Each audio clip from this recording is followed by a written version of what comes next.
자, 시험은 항상 마지막이 중요한 거니까 막판에 열심히 하셔야 됩니다.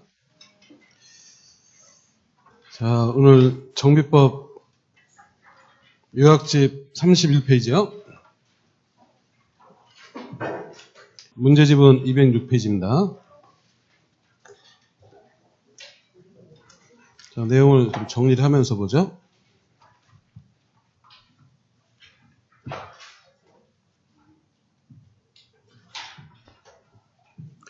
자, 정비사업 전체 흐름부터 좀 잠깐 정리를 하죠.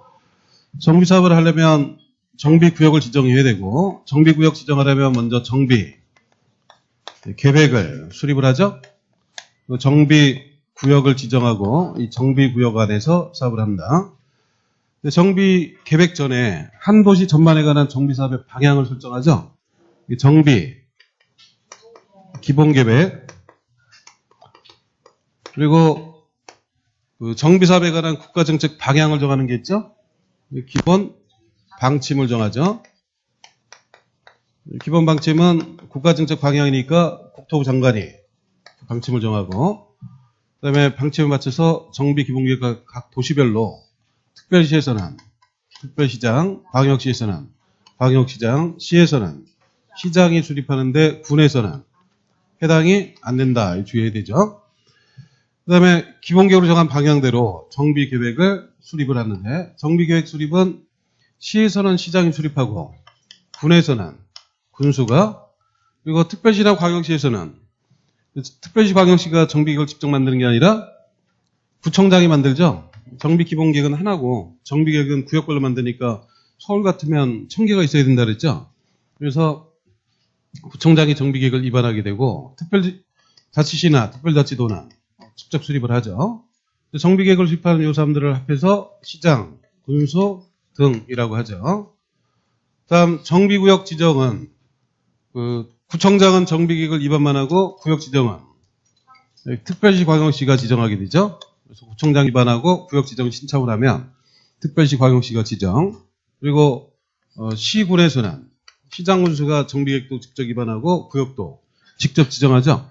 그래서 정비구역 지정권자에 도지사가 나오면 안 되는 겁니다. 구청장도 지정 못하고, 물론 국토부는 해당이 안 되고, 특광시군이 지정을 하고, 그다음 구역을 지정했으니까 사업을 시행할 사람, 사업 시행자가 정해져야 되죠. 정비사업은 사업 시행을 기본적으로 조합이 하죠. 이제 조합을 설립하려면 먼저 뭘 구성한다? 추진위원회를 구성을 하죠. 추진위원회 구성하기 위해서 승인을 받고, 추진위원회가 조합을 설립을 하죠. 조합 설립, 인가를 받고, 인가받은 조합이 사업을 하죠. 다만 정비사업을 시장군수 등이 사업할 때도 있고, 그 다음에 토지, 주택, 공사 등을 지정하는 경우가 있고, 토지 등 소유자가 조합 구성을 사업을 할 때가 있고, 그 다음에 지정개발자를 시행자로 지정하는 경우들이 있죠. 그다음 시행자가 사업을 하려면 사업에 관한 구체적 계획, 그 계획이 사업 시행계획, 사업 시행계획을 정해서 인가를 받죠. 그 다음에 사업 시행계획은 공사를 어떻게 할 거냐 이 계획이고, 공사가 다 끝나면 헌집 대신 새 집으로 바꿔야 되죠. 그 계획이 무슨 계획? 관리 처분 계획. 관리 처분 계획을 정하려면 분양 신청을 받아야 되죠. 분양 신청은 먼저 알려야 되니까 분양에 관한 내용을 공고를 하고, 그 다음에 개별 통지를 하는데, 이 공고 통지를 사업시행 계획 인가 고시가 있고 며칠? 120일 안에 공고 통지를 하고, 그 다음에 일정 기간 분양 신청을 받게 되죠. 분양 신청 기간은 요 통지한 날부터 해서 며칠? 30일 이상 60일, 연장은 며칠? 20일. 그래서 기간 중에 신청을 하면 관리처분계획 포함돼서 분양받게 되고, 이때 신청 안 한 사람들이 있죠. 신청을 안 한 사람, 그 다음에 신청을 했다가 처리한 사람, 그 다음에 신청을 못한 사람 있죠. 신청 못한 이유가 어디에서? 투기과열지관에서 몇 년? 5년 같이 기억을 해야 됩니다. 투기과열지구에서 그 관리처분계획 따라 분양 대상자가 되고 나서 5년 안에 다시 분양 신청을 못하죠. 그래서 신청 못한 사람, 그 다음에 관리처분계획에서 제외된 사람. 이 사람들은 현금으로 청산이 돼야 되는데 청산 절차는 먼저 협의를 먼저 하죠. 협의는 관리처 공객 인가 고시가 되고 다음 날부터 며칠 안에? 90일 안에 협의를 하다가 협의가 잘 되면 결과에 따라 보상하면 되고 협의가 안 됐을 때는 수용, 재결을 신청하거나 그렇죠. 매도 청구 소송을 제기하는 거죠. 그래서 수용 재결 신청, 매도 청구 소송의 제기는 며칠? 60일. 그래서 날짜가 세 가지가 연결되어야 됩니다. 120일, 그리고 90일, 60일. 그 다음에 계획이 다 정해졌으면 계획대로 사업을 시행을 하죠. 공사가 다 끝나면 사업 시행계획대로 공사가 됐나 확인해 봐야 되죠. 준공, 검사를 하고 준공 인가를 하게 되고 공사 완료의 고시. 그 다음에 관리처 공객이 정한 대로 새로 지은 아파트로 나눠줘야 되죠. 소유권을 이전하는 거죠. 소유권 이전하려면 고시라고 고시가 되면 그 다음날 취득하게 됩니다. 소유권 이전을 언제까지 하죠? 지체 없이 소유권을 이전하게 되고 그 다음에 소유권 이전됐으니까 등기를 해야 되는데 등기도 언제까지? 지체 없이 등기를 하고 그 다음에 청산까지 해서 사업이 진행이 되고 정비사업은 그 종류가 세 가지 종류의 사업이 있었죠. 첫 번째 정비사업 종류가 첫 번째가 주거환경 개선사업, 그 다음에 두 번째로는 재개발사업, 그 다음에 세 번째로는 재건축사업 세 가지가 있고 그 사업의 의미가 주거환경 개선 사업은 두 가지가 포함되죠. 첫 번째 누가 집단 거죠? 저소득 주민들이 집단 거죠. 기반시설은 극히 열악하고 노후불량 건축물이 과도하게 밀집한 지역에서 주거환경을 개선. 두 번째 뭐가 밀집한 지역?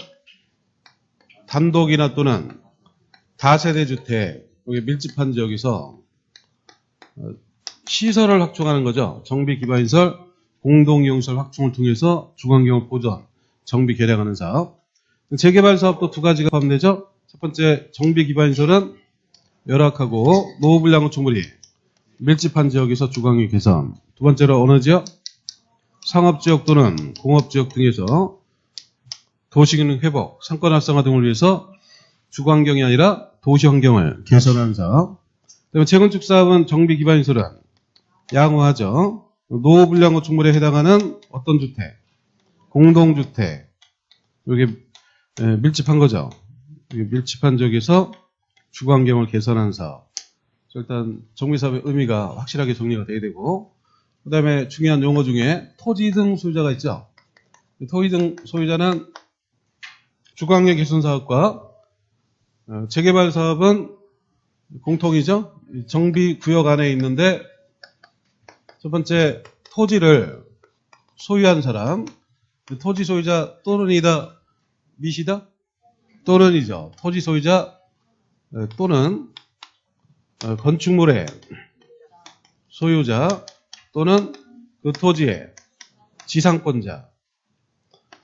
표현이 정확해야 되죠. 지상권자는 있어도 임차권자, 전세권자 해당이 안 되죠.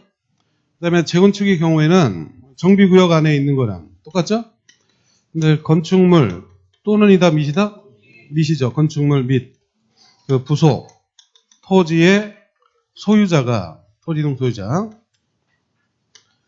여기 미시기 때문에 건축물만 소유하면 해당이 안 되고 토지만 소유한 사람이 해당이 안 되고 또 재건축에는 지상권자가 토지등 소유자 해당이 안 된다. 그래서 토지등 소유자 개념의 뒤에 조합원은 그대로 연결되고 매도 청구까지 연결되니까 정확히 정리가 돼야 되고요. 그 다음에 그 나머지 용어들은 요약집으로 정리하고 문제 풀죠. 요약집 31페이지. 먼저 총설에 가로 1번 정비사업의 의의. 정비사업은 도시기능 회복을 위해서 정비구역에서 정비기반시설 정비하고 주택 등 건축물을 개량하거나 건설하는 다음이 세 가지 종류의 사업. 첫 번째 주거환경 개선 사업, 두 번째 재개발 사업, 재건축 사업. 주거환경 개선 사업은 도시, 저소득 주민